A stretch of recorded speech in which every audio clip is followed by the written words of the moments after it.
Et oui, mes frères et sœurs en Christ, nous parlons de la vie éternelle, comment hériter la vie éternelle.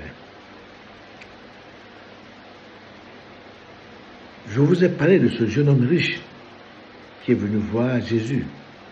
Nous allons le lire dans Jean 19, 16 à 23. Selon la Bible, qu'est-ce que Jean 19, 16 nous dit? Et voici, un homme s'approcha et dit à Jésus, « Maître, que dois-je faire de bon pour avoir la vie éternelle ?»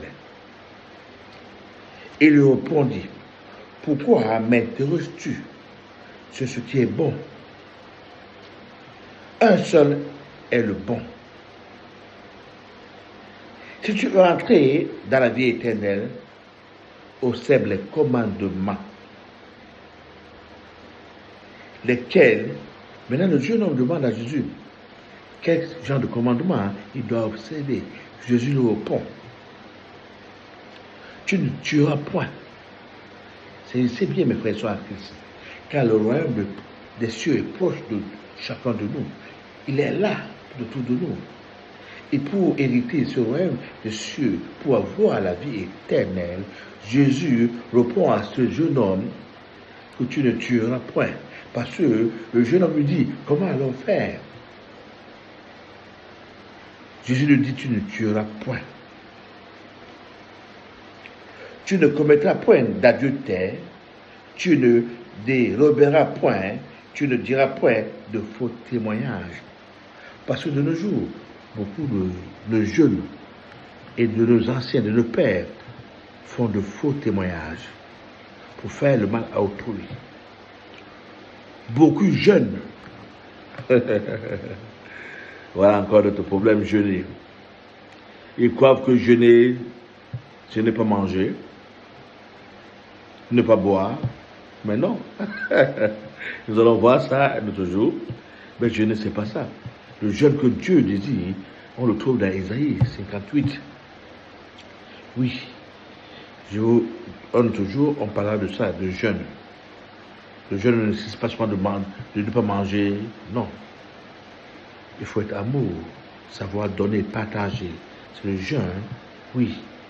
Savoir si ton prochain n'a rien. Si tu as 2 habits, donne un à ton prochain.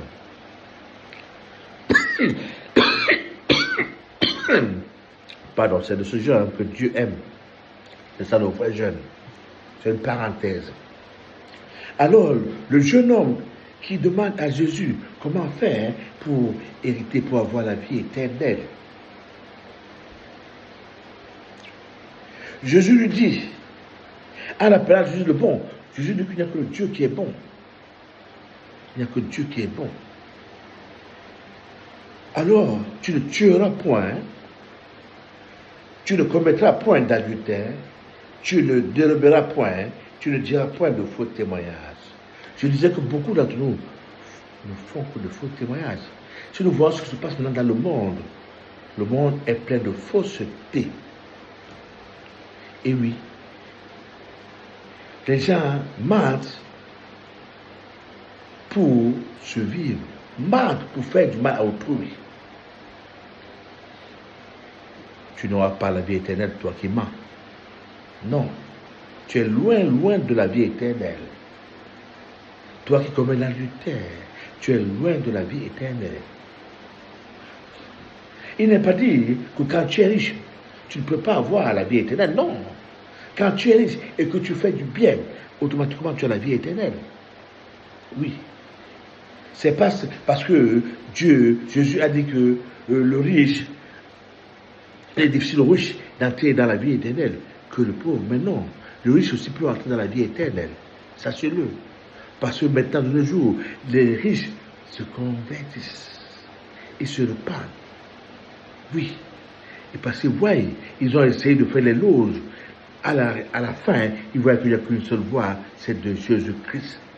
Oui, comment avoir la vie éternelle? Nous allons continuer.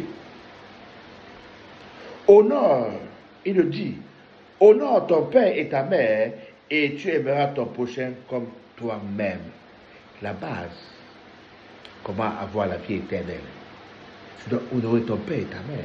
Tu dois aimer ton prochain comme toi-même. Je disais tantôt que lorsque tu as, ne t'offrises pas à donner à celui qui n'a pas. Donne toujours. Aide toujours. Ne refuse pas de prêter. Oui.